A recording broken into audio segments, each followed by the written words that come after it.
Another ghetto queen playing dress-up. Officer Derek Whitman approaches a Honda Accord. Inside sits Dr. Angela Richardson, hands properly positioned on the steering wheel. Her business attire is impeccable. Whitman taps her window aggressively. Angela rolls it down, her voice steady despite the insult. "Good evening, officer. May I ask why? Did I say you could talk?" Whitman yanks her door open violently. The hinges protest with a sharp creak. "Out now!" Angela steps onto the asphalt with measured grace. Her dignity contrasts sharply with his aggressive posture. Hands on the hood. "Spread those legs." He shoves her forward roughly. Angela's palms hit the warm metal. Neighbors start gathering on porches. Phones already recording the scene. Whitman smirks at his growing audience. Have you ever seen prejudice so toxic it destroys the person who carries it? September 15th, 2023. 6:30 p.m. in Fairfax County, Virginia. Maple Street stretches through one of the area's most affluent neighborhoods. Manicured lawns display perfect green squares. American flags hang from white colonial porches. This quiet suburb sits 15 minutes from the Pentagon. Government workers and military families call this home. Tonight feels like any other peaceful evening in Middle America. Dr. Angela Richardson had been driving carefully through the residential zone. Her Honda Accord moves at exactly 35 miles. The speed limit signs are clearly visible. Her hands grip the steering wheel at precisely 10 and 2 km/h. 20 years of military discipline shows in everything Angela does. Even her civilian clothes reflect precision. The navy blazer pressed to perfection, white blouse without a single wrinkle. Her only jewelry is a West Point class ring that catches the fading sunlight. Angela is 45 years old. Her face carries the quiet confidence of someone who has earned respect through service. 2 decades in the U.S. Army Medical Corps have shaped her posture. Even seated in her car, her spine stays perfectly straight. She had just left the Pentagon. 3 hours of classified briefings about military medical readiness filled her afternoon. Eastern European deployment protocols, emergency surgical procedures in combat zones, the kind of work that saves soldiers' lives. Her phone buzzes with a text from her teenage daughter. "Mom, when will you be home for dinner?" Angela smiles, planning to surprise her family with takeout from their favorite Thai restaurant. Normal family life after years of deployments overseas. Officer Derek Whitman has been waiting in his usual spot, a speed trap hidden behind oak trees where Maple Street curves slightly downhill. His patrol car idles quietly, radar gun ready. This is his territory, and he knows every hiding place. Whitman is 38 years old, 12 years on the force, but his career has stagnated. 3 internal investigations for excessive force, multiple citizen complaints about his attitude. His personnel file reads like a warning sign that nobody wanted to see. He watches expensive cars pass by, BMW sedans driven by Pentagon officials, Mercedes SUVs carrying military contractors' wives. Tonight, most drivers are white professionals heading home from government jobs. Whitman waves them through with barely a glance. Then he sees Angela's Honda, a modest car, unremarkable except for one detail. The driver is black. Whitman's radar gun shows 37 mph, 2 meters over the limit. Technically, enough justification for a stop if he wants to make one. Whitman's jaw tightens. He has been having a bad day. His supervisor criticized his report writing this morning. His ex-wife demanded higher alimony payments this afternoon. Now he sees an opportunity to feel powerful again. The patrol car's engine roars to life. Red and blue lights flash across the peaceful neighborhood. Whitman pulls out behind Angela's Honda, his siren wailing briefly to announce his authority. Angela sees the lights in her rearview mirror. Her military training kicks in immediately.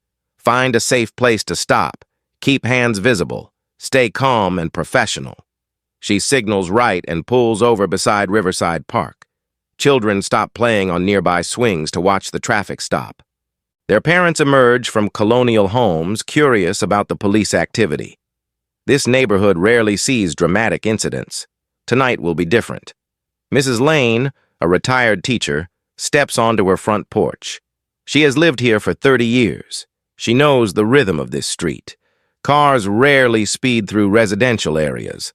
The police stop seems unusual. Other neighbors follow her example. Tom Bradley, a Navy veteran, pauses his evening jog. Sarah Williams, a federal prosecutor, looks up from watering her roses. Michael O'Connor, recently retired from the CIA, sets down his newspaper. These are educated people, government employees who understand constitutional rights, military families who respect service members. They will become important witnesses to what happens next. Whitman adjusts his utility belt as he steps out of his patrol car. His body camera activates automatically. The dash cam continues recording from multiple angles. Every word and action will be preserved forever. The evening air carries the smell of barbecue from backyard gatherings. Lawnmowers hum in the distance. An ice cream truck plays its melody 3 blocks away. Normal sounds of American suburban life. But something darker is about to unfold on this quiet street. Officer Whitman approaches Angela's car with predetermined assumptions. His prejudices will collide with her dignity. The results will change both their lives forever. The stage is set for a confrontation that will expose the worst and best of human nature. Officer Whitman's boots echo against the asphalt as he circles Angela's Honda like a predator. His hand rests on his service weapon, fingers drumming against the holster. The evening air grows thick with tension. Angela keeps both hands on the steering wheel exactly where they should be. Her military training has prepared her for hostile situations. Stay calm, follow commands, de-escalate when possible. Whitman taps his baton against her window. The metallic sound rings sharp in the quiet neighborhood. Roll it all the way down slow. Angela complies, lowering the window completely. Good evening, officer. May I ask what traffic violation, license, and registration? Whitman's voice cuts through her question like a knife. And don't give me any of that educated attitude. His tone carries across the street. Mrs. Lane frowns from her porch. She has watched hundreds of traffic stops over 3 decades. This one feels wrong from the beginning. Of course. Angela reaches slowly toward her purse. I'm retrieving my documents now. Move real careful like. Whitman steps closer to her car, invading her personal space. Your people always seem to be reaching for something unexpected. The racist language hangs in the air like poison gas. Angela's jaw tightens, but her voice stays professionally calm. Here is my license and registration, officer. Whitman snatches the documents from her hand. He examines them under the streetlight with theatrical suspicion. Dr. Angela Richardson. Fancy title you got there. He holds her license up to the fading daylight, squinting at it dramatically. What kind of doctor? The kind that thinks she's too good for traffic laws. I'm a physician, officer. Angela's voice carries quiet dignity. May I ask what specific violation you observed? Speeding 37 in a 35? Whitman smirks as he delivers the minor infraction. But that's just the beginning, isn't it, doctor? Tom Bradley, the Navy veteran, stops jogging to watch the scene unfold. Something about the officer's aggressive posture troubles him. His military instincts recognize unnecessary escalation. 2 miles over hardly seems worth a stop, officer. Perhaps a warning would don't tell me how to do my job. Whitman's face reens with instant anger. Step out of the vehicle right now. Angela remains seated, her hands still visible on the wheel. Officer, I'd like to understand the reason for did I stutter? Whitman's voice rises to a shout. Get your ass out of that car before I drag you out. The profanity echoes through the peaceful neighborhood. Children playing in nearby yards stop to stare. Their parents pull them closer, sensing danger in the officer's tone. Angela opens her door slowly and steps onto the asphalt. Her business suit remains impeccable despite the circumstances. Even under pressure, her military bearing shows through every movement. Turn around, hands flat on the hood. She complies with military precision, placing her palms against the warm metal. The position is designed to be humiliating, but Angela maintains her dignity through perfect posture. Whitman positions himself directly behind her, close enough that she can feel his breath on her neck. Spread your legs wider, wider. The command is unnecessary and degrading. Angela adjusts her stance as ordered, though every instinct tells her this stop has crossed legal boundaries. Why are you really in this neighborhood? Whitman continues his interrogation while maintaining the humiliating position. This isn't where your kind usually drives through. Sarah Williams, the federal prosecutor, emerges from her house carrying a watering can. She recognizes illegal search procedures when she sees them. Her legal training kicks in as she observes potential constitutional violations. I live in Virginia, officer. I have every right to drive on public roads. Angela's measured response only seems to irritate Whitman further. He had expected cowering submission, not quiet dignity from his victim. Let's see what you're hiding. Whitman begins his hands-on search, his movements more invasive than protocol requires. Always do something with your kind. Drugs, weapons, outstanding warrants. His fingers probe through her jacket pockets roughly. Angela endures the violation in silence, mentally cataloging each procedural error for future reference. Clean so far. Whitman sounds almost disappointed. But we're just getting started, aren't we, Doctor? He emphasizes her title with mocking sarcasm. The disrespect is intentional and public, designed to strip away her professional credibility in front of the growing audience. Officer, this search seems excessive for a minor traffic violation. Excessive? Whitman's voice drips with contempt. I'll tell you what's excessive. You people think you can question my authority. Michael O'Connor, the retired CIA officer, sets down his evening newspaper. 30 years in intelligence work taught him to recognize power abuse. This situation is spiraling beyond any reasonable traffic stop. I'm going to search your vehicle now. Whitman moves toward her open car door. You got a problem with that, Doctor? Officer, do you have probable cause for a search? Angela's voice remains steady despite the escalating harassment. I haven't committed any crime. Probable cause? Whitman laughs harshly. How about suspicious behavior? You were driving nervously, avoiding eye contact. Classic signs of criminal activity. The accusations are obviously false. The dash cam footage will later prove Angela drove normally and maintained eye contact throughout their interaction. But Whitman doesn't care about facts tonight. He begins rummaging through her glove compartment, pulling out insurance documents and vehicle maintenance records. Papers scatter across the passenger seat as he searches with increasing aggression. Insurance papers, vehicle registration. He tosses each document carelessly aside. What else you got hidden in here? Angela watches her personal belongings being scattered like trash. Her medical journal falls to the ground, pages fluttering in the evening breeze. What's this? He holds up a small leather folder without opening it. Military ID, huh? Probably fake like everything else about you. Angela's actual military identification sits in his hands, but the fading light makes the details difficult to read. Whitman tosses it aside dismissively, missing the most important information of his career. $20 says, "This is stolen valor. You people love pretending to be heroes." The accusation cuts deep. Angela has served her country for 2 decades, deployed to combat zones and saved soldiers' lives under enemy fire. His words attack the core of her identity and service. Tom Bradley steps closer to the scene, his veteran instincts fully activated. Something about Angela's posture reminds him of military bearing. Her perfect composure under pressure looks familiar. What's in this briefcase? Whitman pulls out her Pentagonist sued document case, shaking it aggressively. Classified medical reports threaten to spill onto the street. Those are confidential medical documents, officer. Confidential? Whitman's mocking laughter carries across the neighborhood. More like fake certificates. Bet you printed these at Kinko's. More residents emerge from their homes. Phones appear in hands as people begin recording the scene. Social media posts start forming. Police harassment in Fairfax County.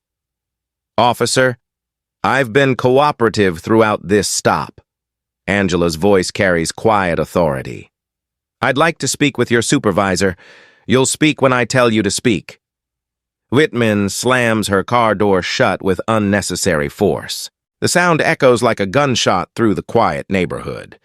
Mrs. Lane steps forward from her porch, her teacher instincts kicking in. Officer, this seems excessive for a traffic stop. Ma'am, step back. This is police business. But Mrs. Lane doesn't retreat. She has seen enough injustice in her 70 years to recognize it now. Her phone is already recording everything. Turn back around. Face the car. Angela complies, placing her hands on the hood again. The position forces her to display submission publicly, exactly what Whitman intended.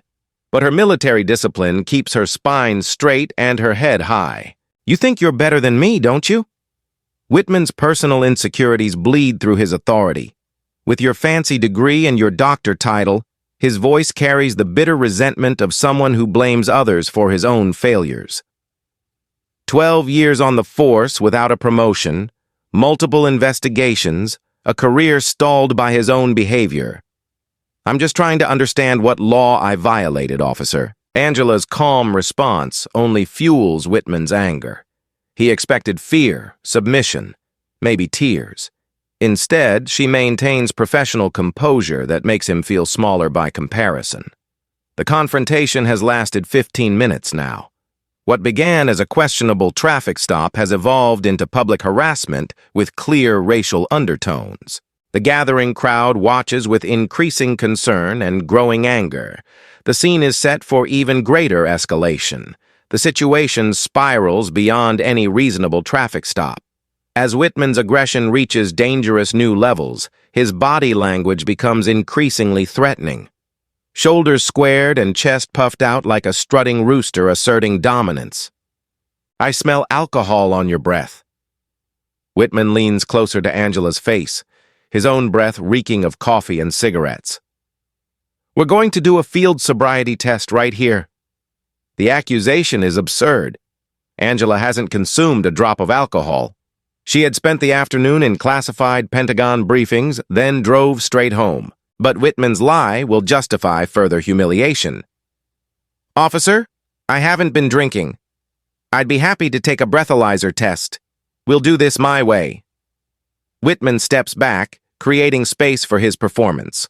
Walk the line, heel to toe, arms at your sides. There is no painted line on the residential street. Angela must walk an imaginary straight path while neighbors watch from their porches.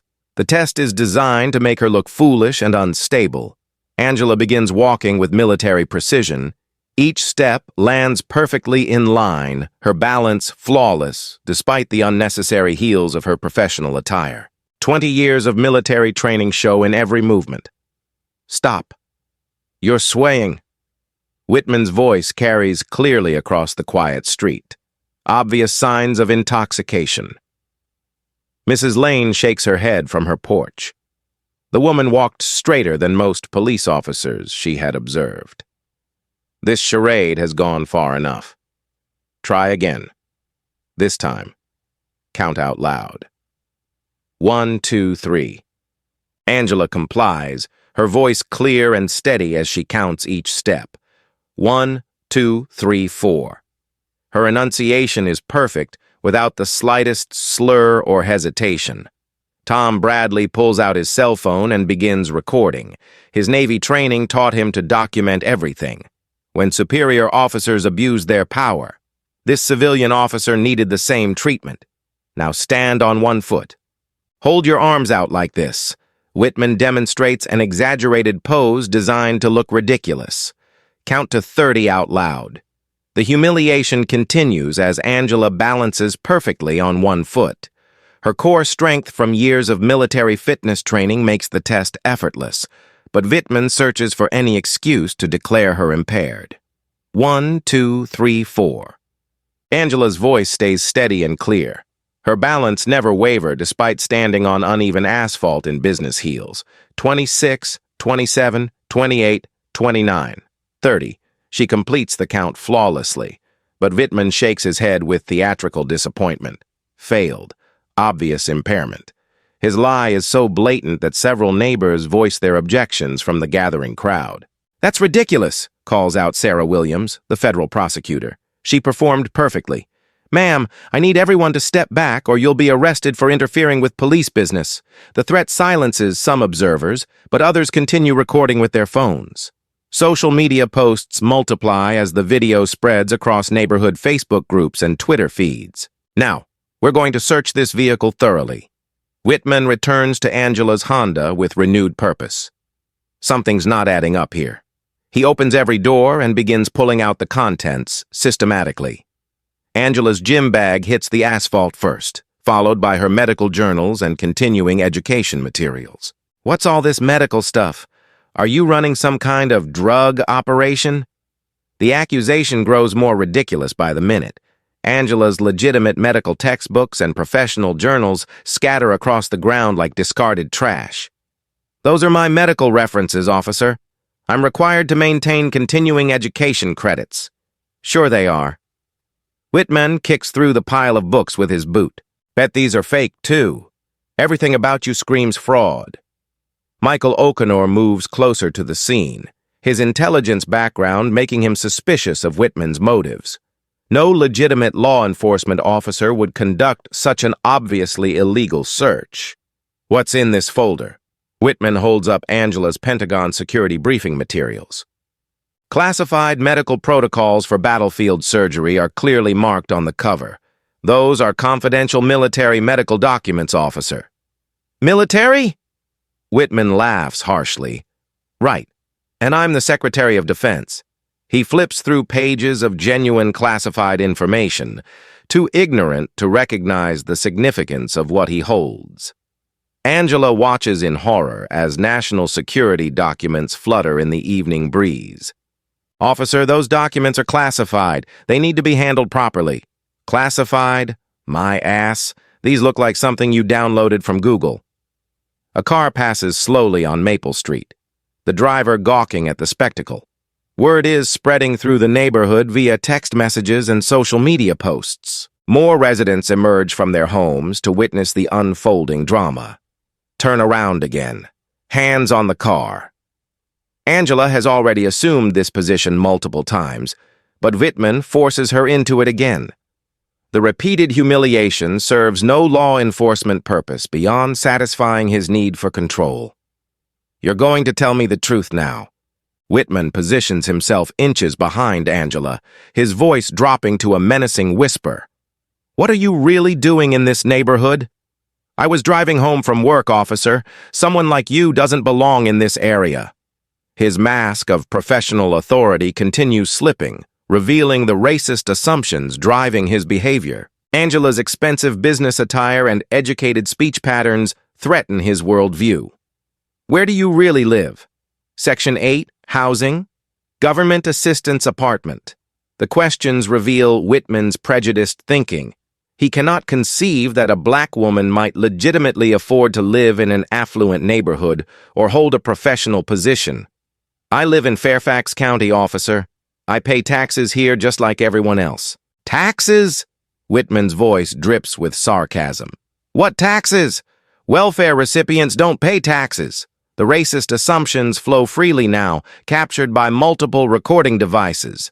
Whitman has moved beyond official misconduct into territory that will destroy his career and potentially result in federal charges. Tom Bradley steps closer to the scene, his military bearing becoming more pronounced.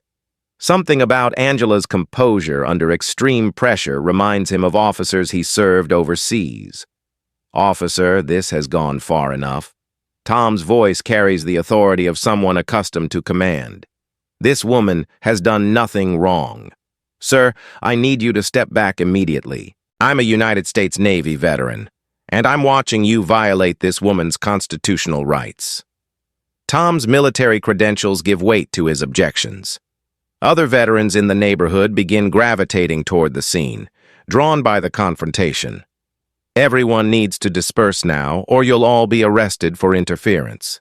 But the crowd continues growing instead of shrinking. Phones multiply as residents document what appears to be clear police misconduct with racial overtones. Get back down on your knees. Whitman's command shocks even the most patient observers. Right here on the asphalt. The order crosses every line of reasonable law enforcement procedure. No traffic violation, no matter how severe, justifies forcing someone to kneel on public pavement. Officer, that's completely unnecessary. Angela's voice maintains its professional calm, despite the escalating humiliation. I've committed no crime that would warrant... I said get down. Whitman's hand moves to his taser, the threat of violence now explicit and visible to dozens of witnesses. Angela slowly lowers herself to her knees on the rough asphalt. The position is designed to break her spirit and assert Whitman's complete dominance. Sharp stones press through her business slacks into her skin. This is what happens when you don't respect law enforcement. Whitman's voice carries clearly across the neighborhood, his words aimed at the growing crowd of witnesses. Mrs. Lane gasps audibly from her porch. In 40 years of teaching, she never witnessed such blatant abuse of authority. Her phone captures every moment of the degrading spectacle. Stay down until I tell you to get up. Angela kneels on the cold asphalt as evening shadows lengthen around her. Her torn slacks offer little protection against the rough surface, but her military bearing remains intact despite the physical discomfort.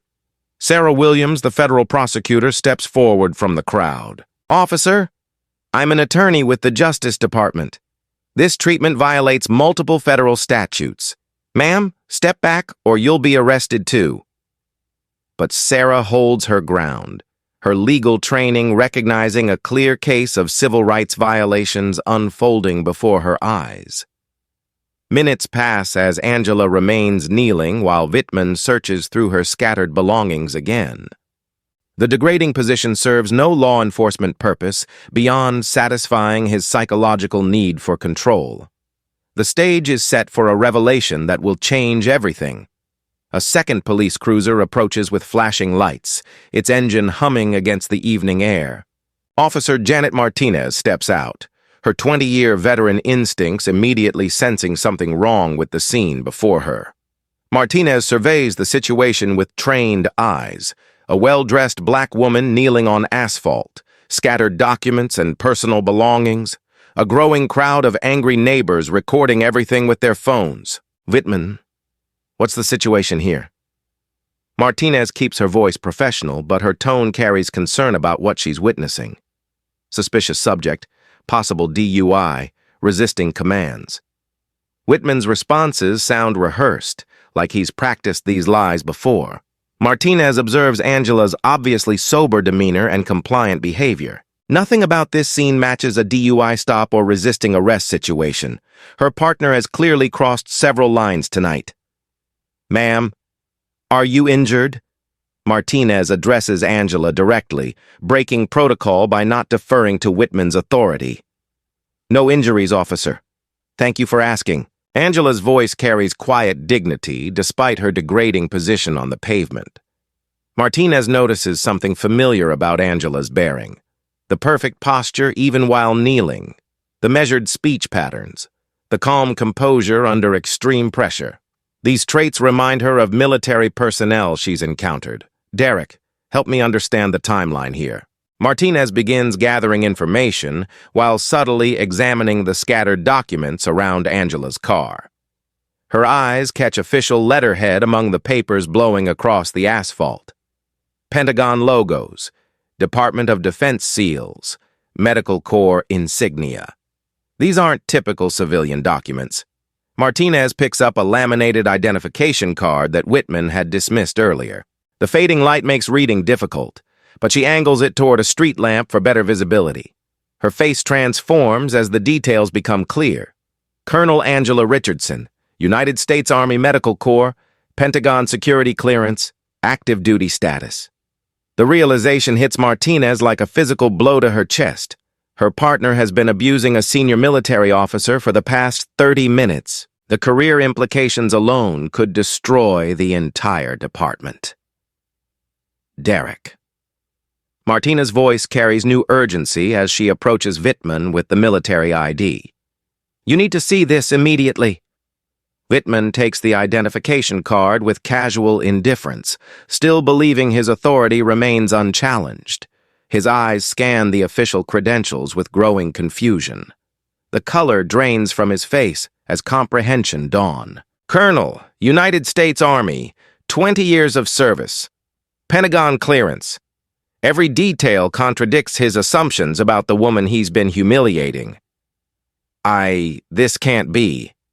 Wittmann's voice trails off as he studies the credentials more closely.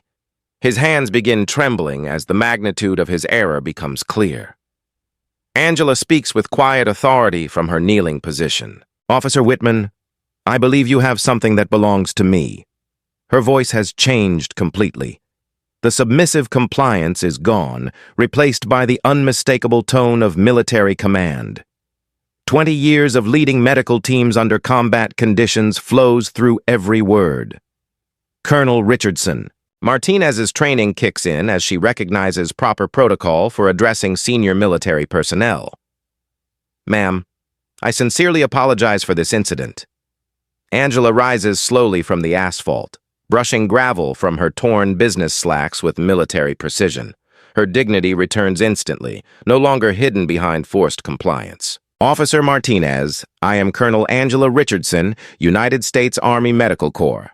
Each word carries the weight of 2 decades in uniform.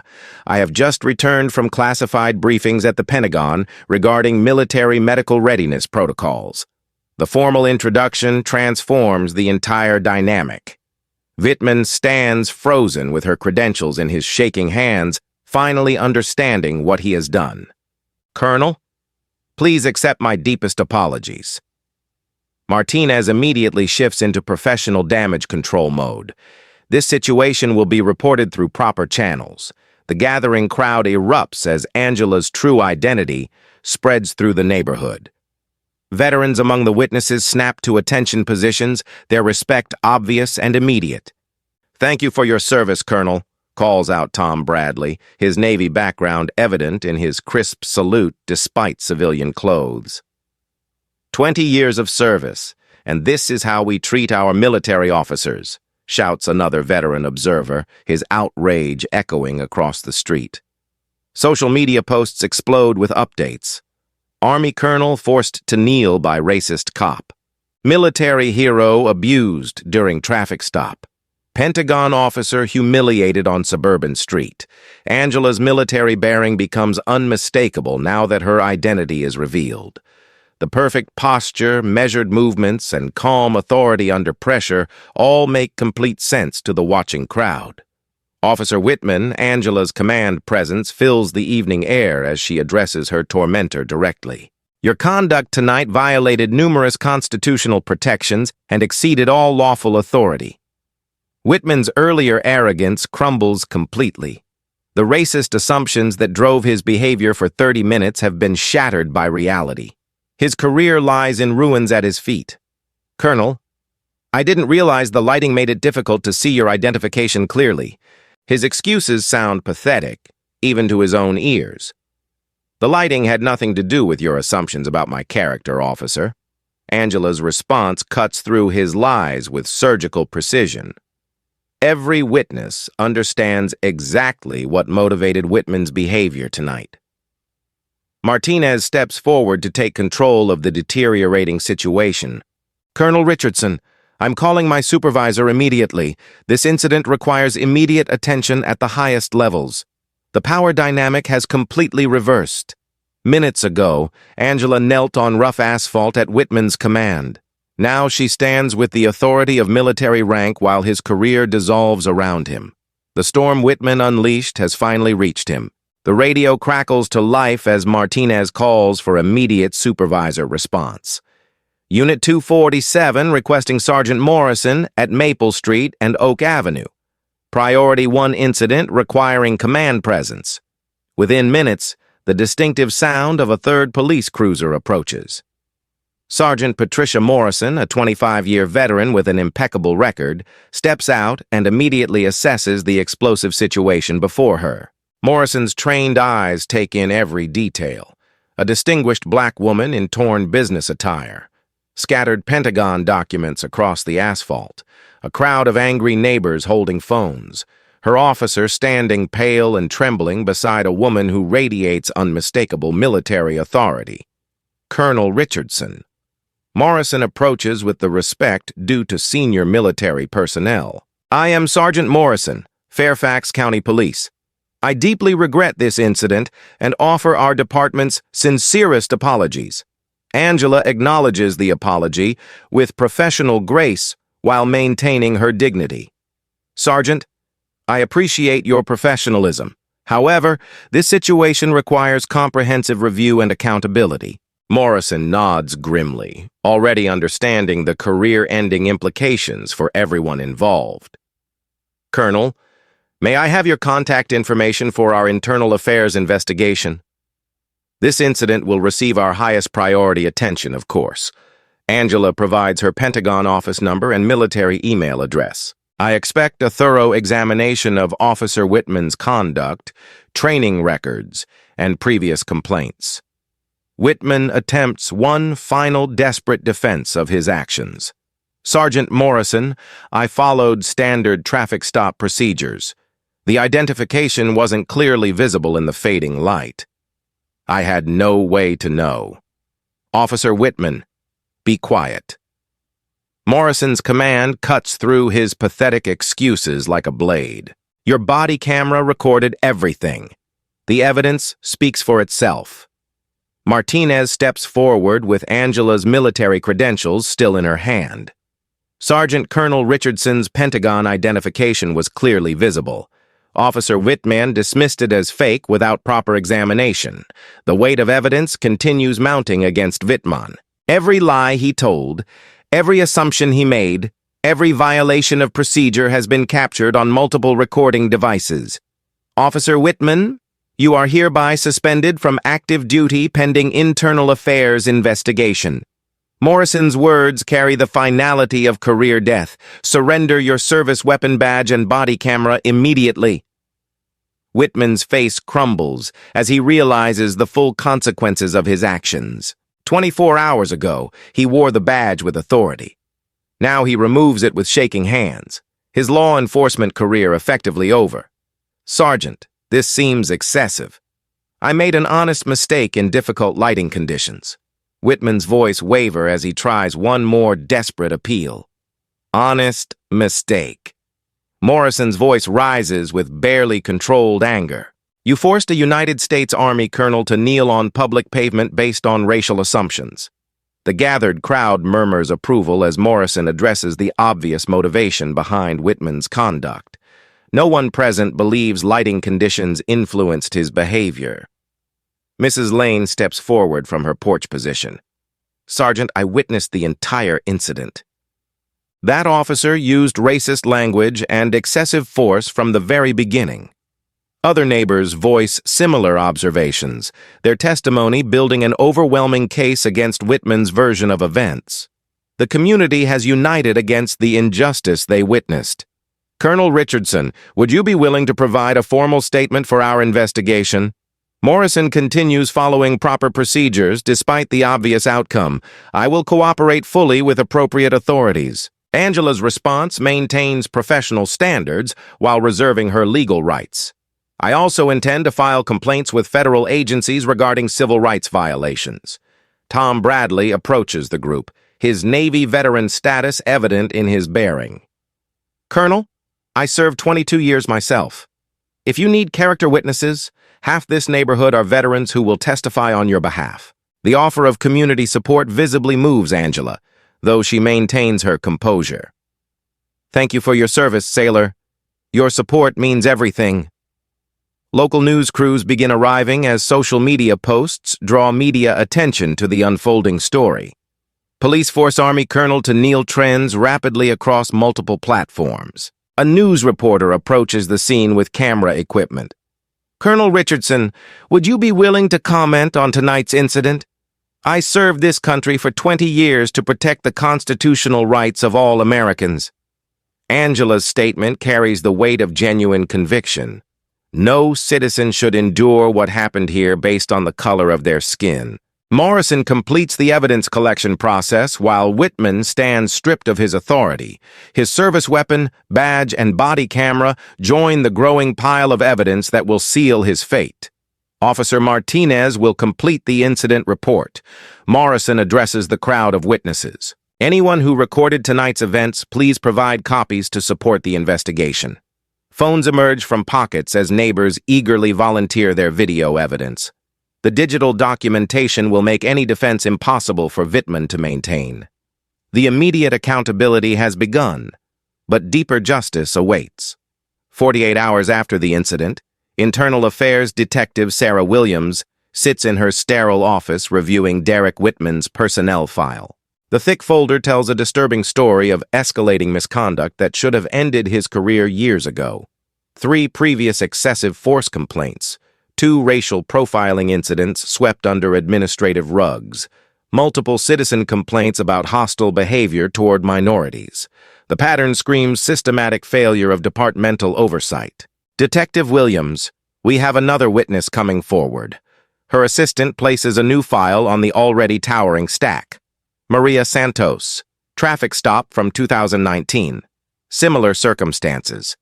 The investigation expands beyond Angela's case as other victims find courage to speak out.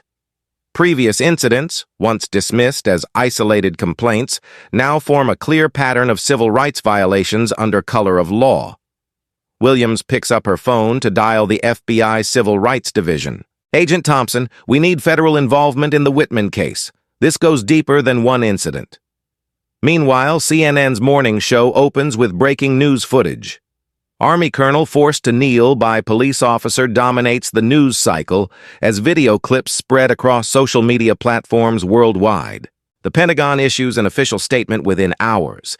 The treatment of Colonel Richardson represents an attack on military service members who dedicate their lives to protecting American freedoms. We demand full accountability. Defense Secretary Martinez appears on NBC News that evening. When our officers face this treatment at home, it undermines everything they fight for overseas. Justice must be served. The Washington Post editorial board weighs in with a scathing op titled, When Service to Country Isn't Enough. The piece connects Angela's treatment to broader patterns of racial bias in law enforcement nationwide. Federal prosecutors review the evidence with growing determination. Assistant U.S. Attorney Jennifer Walsh studies the body camera footage for the 5th time, her anger increasing with each viewing.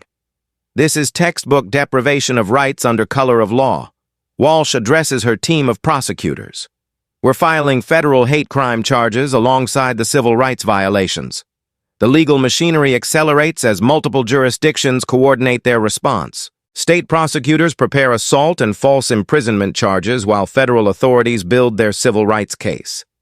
Angela retains Marcus Thompson, a former military JAG officer now specializing in civil rights litigation. His reputation for destroying police misconduct cases makes departments tremble when he accepts clients. Colonel, we're filing a comprehensive federal lawsuit against Whitman and the department. Thompson spreads case documents across his conference table. The evidence is overwhelming, and the damages are substantial. 6 months later, the federal courthouse in Alexandria buzzes with media attention as United States versus Derek Whitman begins. The packed courtroom includes veterans groups, civil rights organizations, and dozens of supporters wearing military dress uniforms. Judge Patricia Henderson, a Reagan appointee with no tolerance for constitutional violations, presides over proceedings with stern authority. Her reputation for harsh sentences in civil rights cases precedes her. Officer Whitman, you are charged with deprivation of rights under color of law, a federal felony carrying up to 10 years imprisonment. Judge Henderson's voice echoes through the silent courtroom. Whitman's defense attorney, Robert Clean, attempts damage control with a desperate strategy. Your Honor, my client made errors in judgment under difficult circumstances. The lighting conditions made proper identification challenging. The prosecution destroys this defense within minutes. Video evidence shows clear evening light during the stop. Multiple camera angles reveal Whitman's racist assumptions drove his behavior, not lighting conditions. Angela takes the witness stand wearing her military dress uniform, ribbons and medals displaying 20 years of distinguished service. The visual impact on the jury is immediate and powerful. I knelt on that road, not because I had to, but because I chose de-escalation over confrontation. Her testimony resonates through the courtroom with quiet authority. But I will not kneel for injustice itself. Expert witness Dr. Robert Martinez, a former police chief, testifies about proper procedures. Officer Whitman violated every standard of constitutional policing. His conduct represents textbook civil rights violations. The prosecution presents body camera footage frame by frame, dissecting each violation of Angela's constitutional rights. The visual evidence speaks louder than any legal arguments. Ladies and gentlemen of the jury, this case represents everything wrong with biased policing. Prosecutor Walsh delivers her closing argument with passionate conviction. Colonel Richardson served this country with honor. Officer Whitman dishonored his badge and violated his oath. The jury deliberates for less than 2 hours before returning guilty verdicts on all charges. Whitman's face crumbles as the foreman announces each conviction with increasing finality. Judge Henderson's sentencing hearing draws national attention as she addresses the broader implications of the case. Officer Whitman, your actions that night disgraced the badge and violated the Constitution you swore to protect. This court sentences you to 5 years in federal prison, followed by 3 years supervised probation. Her gavel strikes with the sound of justice finally served. You will never again wear a law enforcement badge. The civil lawsuit concludes with a $2.3 million settlement against the Fairfax County Police Department. Angela announces her intention to establish a scholarship fund for minority medical students pursuing military service. This money will ensure other young people have opportunities to serve, regardless of the color of their skin. Angela addresses reporters outside the courthouse with characteristic dignity. Systemic changes follow the high-profile conviction. The Fairfax County Police Department implements comprehensive reforms under federal monitoring. Body camera policies strengthen.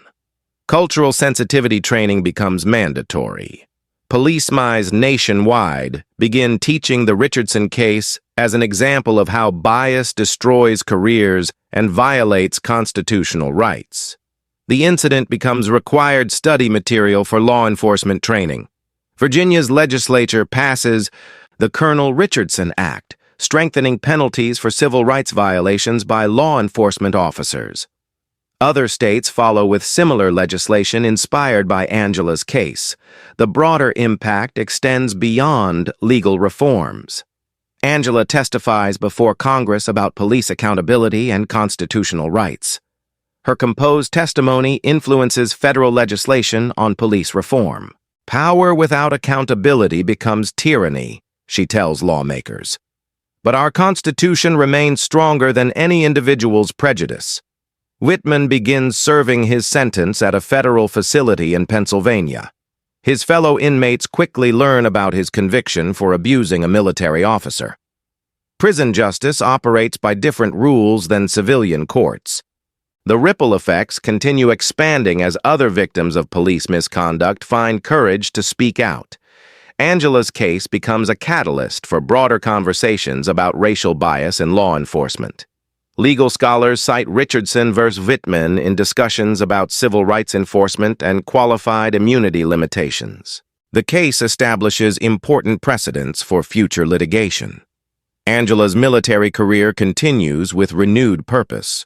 Her promotion to brigadier general partly recognizes her grace under extreme pressure and commitment to constitutional principles. The Pentagon assigns her to develop new training programs for military personnel interacting with civilian law enforcement. Her expertise bridges the gap between military and civilian justice systems. 6 months after Whitman's conviction, Angela speaks at police mice about dignity, respect, and constitutional rights. Her message resonates with young officers beginning their careers.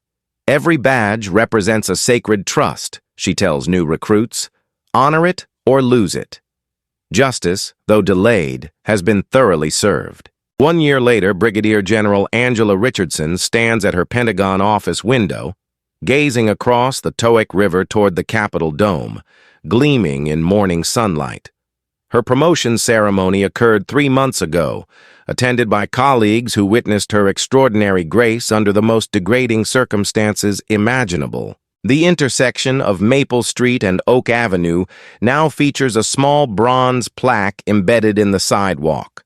Local veterans groups installed the memorial reading in honor of constitutional rights defended with dignity. Residents pass it daily, remembering the night justice prevailed. Angela's voice carries quiet authority as she reflects on that transformative evening. Officer Whitman saw my skin color and made assumptions about my character, my education, and my right to belong in that neighborhood. She turns from the window to face a wall displaying her military commendations. 23 years of service medals tell the story of a career dedicated to healing and protecting others. He never saw my West Point ring, never read my Pentagon credentials, never recognized 2 decades of military service. Her words flow with the measured cadence of someone who has processed trauma into wisdom. The camera follows Angela through her daily routine at the Pentagon. She reviews medical protocols for overseas deployments, mentors young military doctors, and leads briefings on battlefield medicine innovations. That night changed everything, but not in the way Officer Whitman intended. Angela's reflection continues as she walks through corridors where generals and admirals nod respectfully. His hatred revealed more about his character than mine. Derek Whitman serves his sentence in federal prison. His law enforcement career permanently destroyed. Fellow inmates learned quickly about his conviction for abusing a military officer. Prison justice operates by harsher rules than civilian courts. Chen leads the newly formed Maple Street Community Oversight Committee, ensuring accountability between police and residents. The retired teacher's natural authority makes her perfect for bridging relationships damaged by years of distrust. "We're not anti-police, Mrs. Lane explains to new committee members. "We're pro-constitutional rights. There's a difference that matters." Officer Martinez received promotion to detective, her integrity during Angela's incident earning recognition from department leadership. She now trains new recruits in proper interaction protocols with military personnel. Tom Bradley organizes monthly meetings between neighborhood veterans and local police officers. The Navy retiree believes understanding builds stronger communities than suspicion and fear. Angela established the Richardson Military Medicine Scholarship Fund with her settlement money.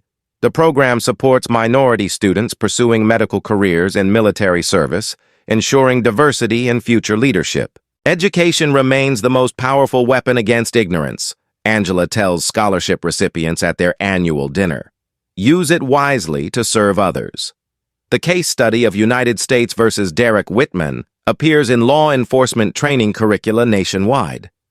Policemies teach the incident as a cautionary tale about bias, assumptions, and constitutional violations. Young officers learn that prejudice destroys careers faster than bullets destroy lives. The lesson resonates across academy classrooms from California to Maine. Angela speaks at Georgetown Law School about civil rights enforcement and military-civilian relations. Her lectures draw standing room-only crowds of students inspired by her dignity under pressure. Power without accountability becomes tyranny, she tells future lawyers. But our Constitution provides tools for justice when we have courage to use them. The Fairfax County Police Department operates under federal oversight, implementing reforms that become models for departments nationwide. Crime rates remain stable, while community relations improve dramatically. Social media campaigns continue spreading Angela's story with hashtags like dignity under pressure and Dishtar constitutional rights. The message reaches millions of Americans who find inspiration in her example. Angela addresses viewers directly, her authority undeniable in military dress uniform. "They forced me to kneel that night, but they couldn't make me surrender my dignity or my commitment to justice." The scene transitions to show Angela training young military medical officers, her leadership style emphasizing competence, integrity, and respect for all people regardless of background.